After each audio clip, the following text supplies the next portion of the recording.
try to get him right now. Okay, we got this. This is Kerry Steller with MMA UK in the Girls Corner and Existence Plus magazine, and I am here with Jason, Jamaica Funk Downer. Jason, how are you? I'm doing great. You have an amazing backstory. You have a great career coming up. He's a big amateur upcomer. You have a big fight coming up in just next week. Yes. Tell us a little bit about this. Let me just give it a little drop. It's June 7th, Friday night. Triton Fights 13 at the Space at Westbury. So tell us a little bit about this fight and how your career has been with them so far. So my career has been very good with Triton. They have given me a great platform. They promoted me right with everything as far as marketing and so on. They have been giving me the right opponent just to build up myself, give me the time to develop my skills within the sport of martial arts. So it's going to be a very good matchup. It's a very good dude. He comes to fight. I like guys that comes to fight, and it just brings the best out in me. So it should be a great fight this weekend. Or next weekend, rather. Now, how do you mentally prepare to get in a fight? You know, at the end of the day, you're very calm. Yes. You have a very cool demeanor about you. Yeah. How do you get in that mindset to get in there and know that you are, one, going to have to, you're in there to win the fight. Yeah. Two, you may potentially, hurt your opponent. How do you get there?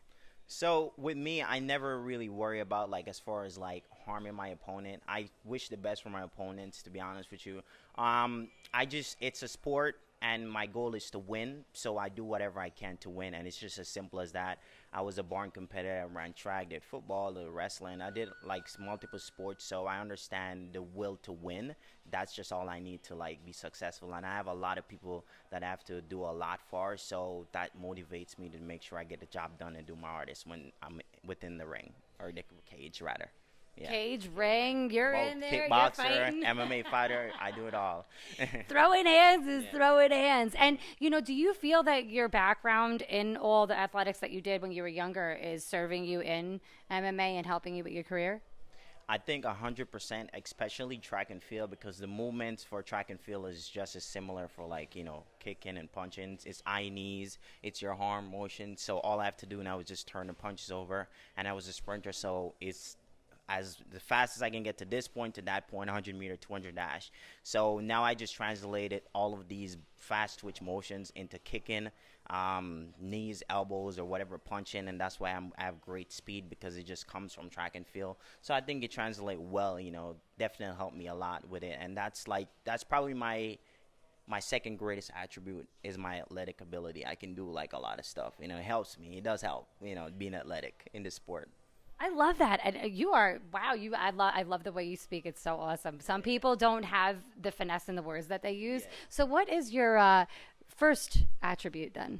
So my first attribute is the way I learn. Is I learn very fast.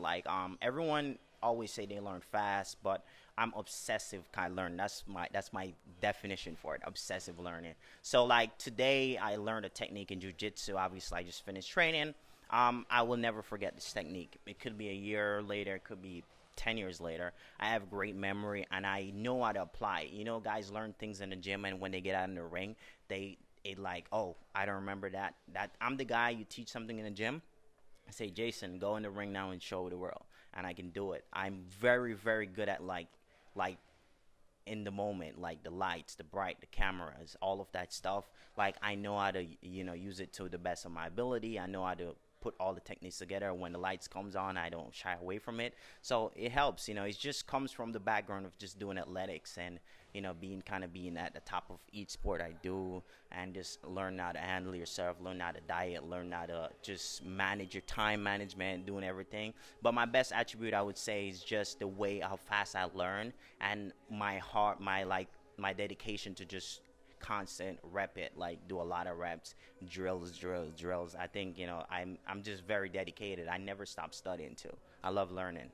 Where does all this tenacity come from? You are very wise beyond your years. Yeah. And I'm not going to be so foolish as to ask you how old you are on camera. I will do that later.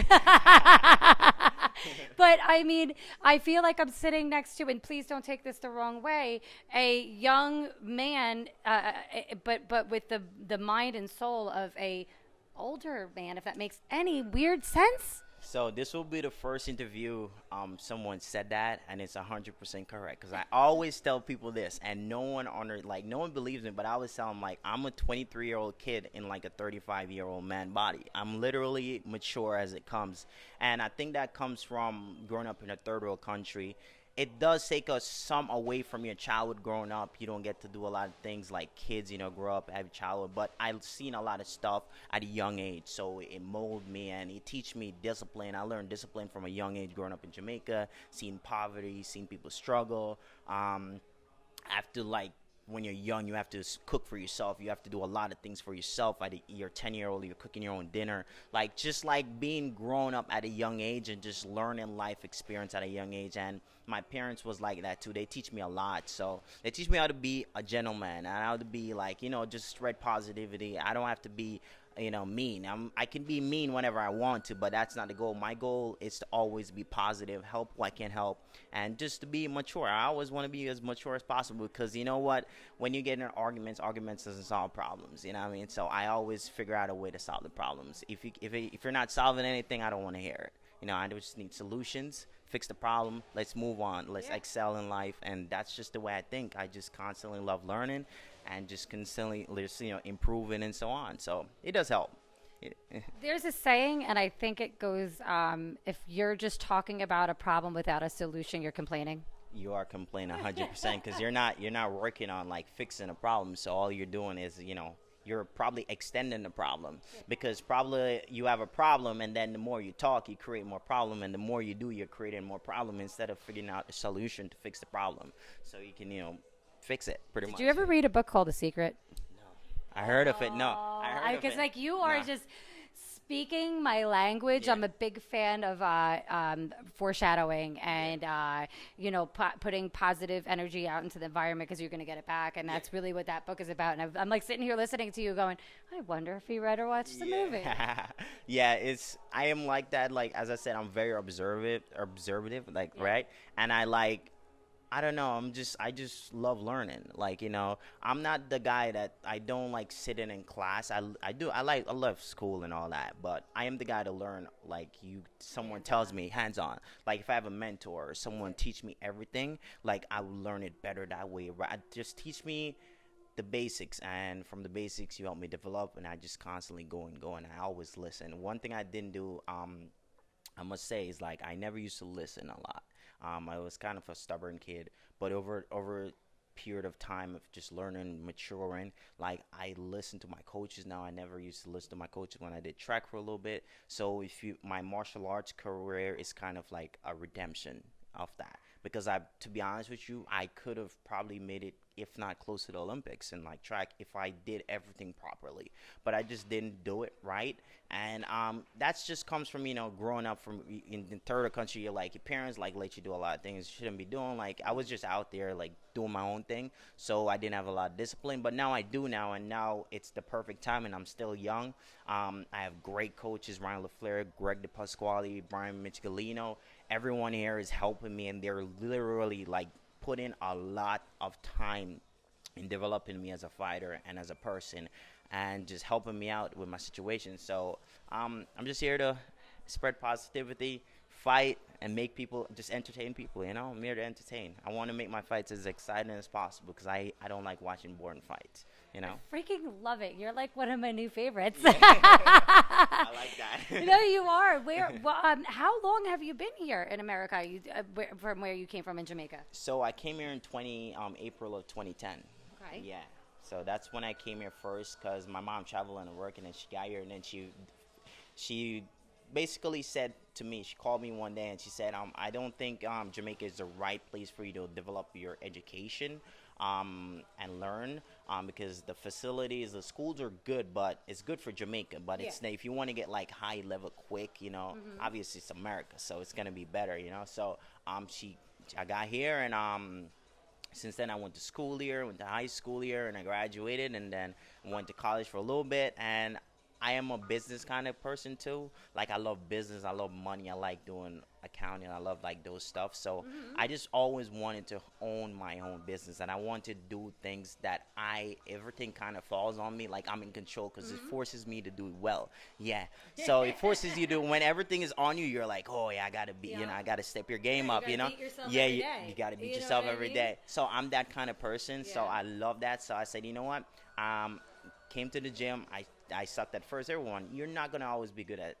This is something for everyone out there too. You're not always gonna be good at everything you start at. I'm a great athlete, but I was not good at fighting. Like everyone starts somewhere. You start out not knowing. I start out not even knowing what a 1-2 was. Believe it or not, I had no clue what a 1-2 combination was. But did you know how to throw a punch? I know how to throw a punch, but I know how to throw punches, but I didn't know what these combinations, No, what it's it's true. like. Yeah, it was. When I first started, I'm like, wait, a 1-2. How about let me throw some strikes and we'll just go out with that. Yeah, Ryan LaFleur called me, and Ryan LaFleur was like, hey, you want? So we started with 1-2s, and I'm like, oh, what, what? And then that's how it started out. And if you look at how I developed over the years, and I've been training now, August is gonna be like 3 months time. It's gonna be 3 years I've been training, and I've developed so quickly and rapidly because I'm in here every single day. And if you just started out and you really want to be good at something, just learn, and not just learn how to make it work, and learn how to make it work for you. Because if maybe you're not athletic, maybe you're older, maybe you're younger, I don't know, maybe you're a skinny kid, maybe you're a chunky kid, just learn how to make it work for you, and try to be best within yourself, like be your best self, and try to improve on yourself with like each day, because that's what's going to make you better, and that's what's going to help you contribute to society in some form of way, what I mean? So I think that's it, pretty much. But I moved here for I think it's like 8 years now. Yeah, 8 years now I've been here. I still have the little accent, but I can switch it on and turn it up because I love it though. yeah, I can turn off the accent. Don't get rid of it. Don't. It makes you you. Yeah, it doesn't make me. I can turn on the accent because most people say, "Oh, you don't sound Jamaican, or you don't sound this, or yeah." But yeah, but I got like I can turn it on, I can turn it off, and I'm one of the true like 100% Jamaican fighters that are in the U.S. too, that I think is gonna do really big, because other Jamaican fighters, it's either they moved there when they was young, or they got Kamaro is right? Ooh. Isn't Kamaro Usman? No, oh, he's African. Okay, he's I wasn't African. sure exactly. But, Yeah. Okay. But they moved here to him in Israel Adesanya. But you know what's really nice is that the platform and the awareness that's being brought out there, because MMA fighters are so mainstream now that I feel like, not that it's your duty, but to me it would be an honor to be able to bring awareness to where I come from and all that business. I feel like if you come from a third world country, right, and you come from a less fortunate country, if you're in America now and you have an opportunity to do something great, you're there to build a platform. Not like you have to do it, but I feel like it's your job to build a platform because you grew up there. What if you didn't make it out? You would be there living like certain people, not like everybody's living bad, but it's third world country. There's poverty and a lot of stuff. It could be better, right? So I feel like if you have that platform, you should be able to use it and help kids. My goal to bring a lot of money back to Jamaica and build gyms there, and just like get kids in the gym, get them off the streets, teach them how to like start their own business, and teach the kids the right things to do to start business in Jamaica, and how to develop their culture. And I also want to develop a great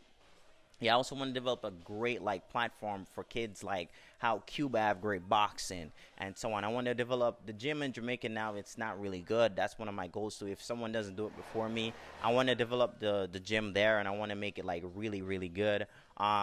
Just create some nice gyms, give people the opportunity to train, do martial arts, and probably come overseas and fight too, But I feel like it's your job. If you come from a third world country, it's good to go back and also inspire kids that are coming up there. Because when I go back there too, there's like 6 kids in my community that told them I do like martial arts and I fight, and they're amazing. They always hit me up on Facebook, and I was like, oh, we're training, we're doing the moves, and I gave them my hand wraps that I brought down there to train with.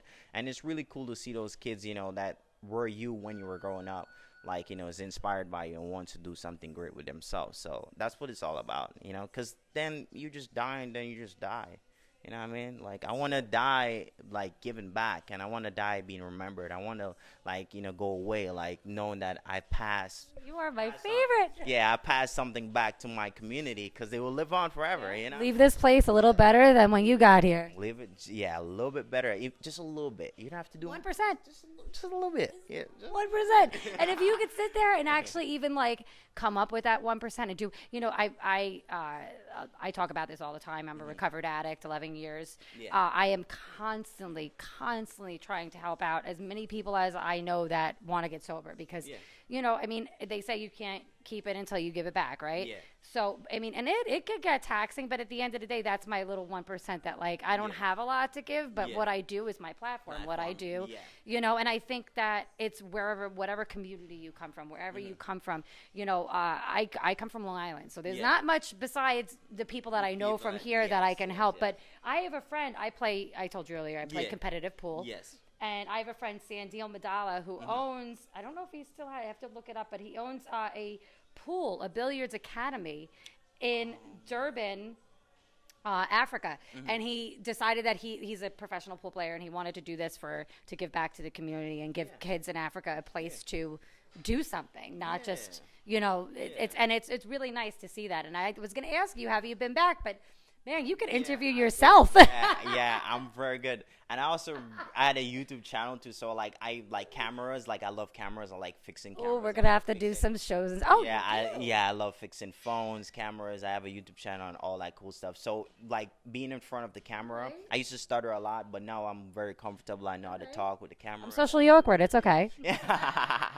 Yeah, it's fine. But yeah, like Francis Ngannou, like he just build a gym in there, back in his home country. Like just cool. It's just cool. You know what I mean? Even if that's the only thing he did. Yeah. At least he got out and he made some money for himself. Yeah. Now he's a little bit stable and now he can build a gym and inspire some of the little kids in the community. Who knows? There's probably 5 other Francis Ngannou in that community. And I'd rather share amazing stories from fighters and people that are like in the public eye, like when Derek Lewis, whatever hurricane happened down in Texas, I can't remember, when he was driving around picking people up in the floods. Like, really? That's what it's all about. It's all about helping your community. That's what it is. Because that's where it starts. I was literally about to say that. It has to start from your community. It starts from your community, like inspiring a couple people from your community to do better, and then those people from your community pay it forward. Better. Yes, and then they're gonna build business and maybe in another community, and that community is gonna get bigger, and then you just keep expanding.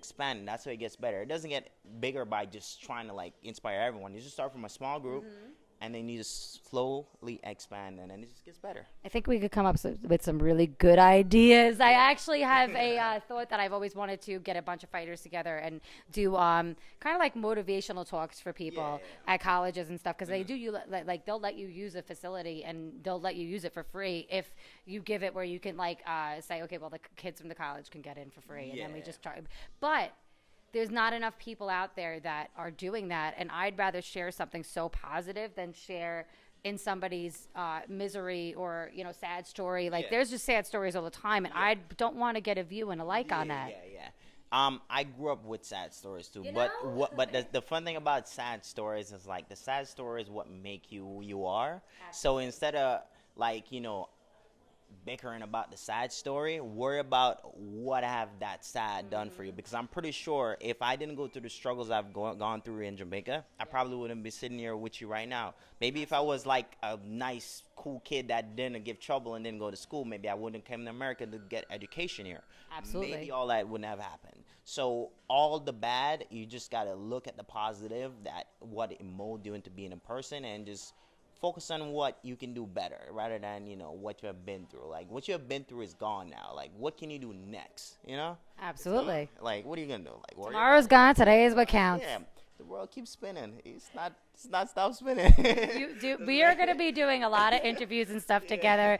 You are one of my new favorite people, really. At the end of the day, I freaking love you. Oh, man, Jason, unfortunately, don't have a lot of time left. But what I want to do is give you quite a few of your platform right now to go and talk about your sponsors, your coaches, the gym, Long Island MMA, beautiful facility that you train out of. And, your floor is yours for... What do you So want? pretty much, my coach is Ryan LaFleur. My striking coach Greg DePasquale, my jiu-jitsu coach, and also Brian Michelino. They have given me everything I want. So I'm giving them a follow on Instagram if you can. Obviously, a lot of people might know Ryan LaFleur already. For my platform, it's at Real Jamaica Funk. You can follow my career there. It's perfectly fine. You can follow me. You can message me, whatever. I'm a nice guy. I'll reply. That's pretty much it. But I'm definitely someone to look out for. I'm not stopping here, and as long as my coaches help me out and my team help me out, I'll definitely be at the top of this fight game in no time.